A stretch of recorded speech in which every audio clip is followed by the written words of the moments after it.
House Museum in The Hague. We're looking at one of Rembrandt's most famous paintings. This is the anatomy lesson of Dr. Tulp. This is a typical group portrait, an important type of painting in the Dutch Republic in the 17th century. This happens to be the Guild of Surgeons, and regularly they would commission a group portrait to hang in the public space where their guild would meet. Once a year, there would be a public dissection where some element of the body would be explicated, and that's what we're seeing here. Now, this is not true to life. In reality, this would have been a much more public event. It's very likely that the chief surgeon, in this case Dr. Tulp, would not have been performing the actual dissection, but would have had an assistant do this. But what's so remarkable here is that Rembrandt is reinventing the group portrait. Now, it's important to remember that Holland in the 17th century was largely a Protestant nation, and the church was no longer a major patron. And so artists looked to the professional and middle classes for patronage, and that's what we have here. And the professional and middle classes and merchant classes looked to artists to create a new kind of art that would meet their needs. And in this case, the need to show off the profession of these men, and specifically in this case, the brilliance of Dr. Tulp. I think it's hard to imagine that for so much of history prior to this painting, that as a culture we had so little understanding of the human body.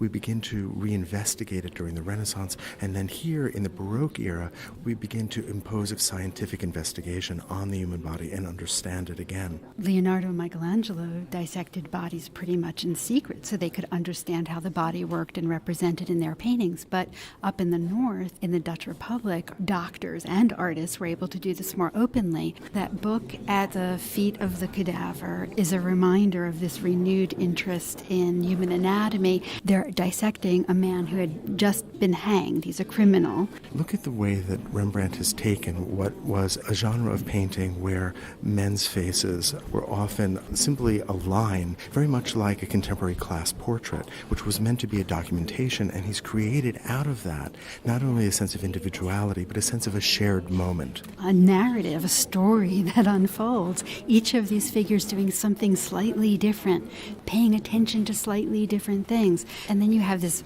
wonderful varied light, with the most light falling on the cadaver and on Dr. Tulp. He's lifting up the tendons and exposing not only the forearm, but the hand as well. And it's a remarkable thing because you have not only the exposed mechanics of the human hand, but the intact hand of the doctor manipulating that exposed hand. And although we don't see it directly, the hand of the artist who is able to produce this painting with his own hand, which is here visible through his brushwork. Through the paint.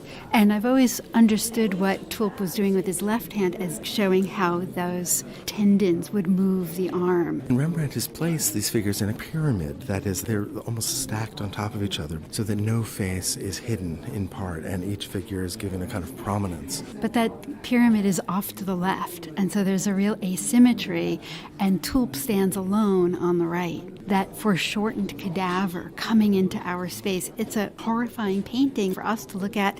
Although these may have been public events in the 17th century, these aren't things that we're used to seeing.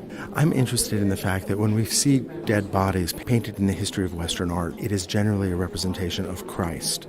There are even examples where Christ is represented in this kind of foreshortened pose.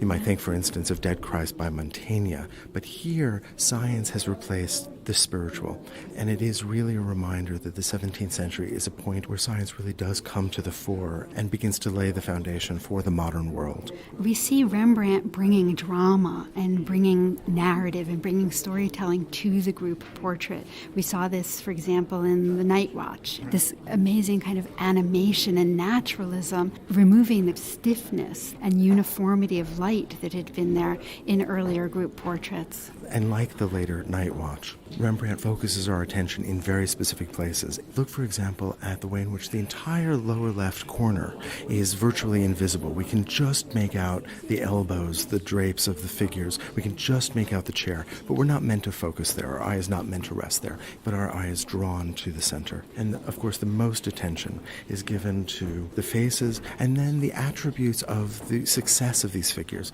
And that comes across very clearly in the starched white collars, which are painted with such such meticulous skill and were a signal of the wealth of the sitters. Think about the effort that went into keeping those snow white and then ironing them and starching them so that they were just perfect. It's so clearly a Baroque painting. Look at the proximity of that body, the way in which we are part of the circle surrounding this body. There's an intimacy and directness that you'd never see in the Renaissance. And that reality of that dead body, too. We don't have the tendency to idealize that we see in Renaissance painting, but that interest in reality and the mundane in day-to-day life, that's part of especially Dutch Baroque painting. Now, Rembrandt is 25 when he paints this, which is just astounding at an age when most people would still be students.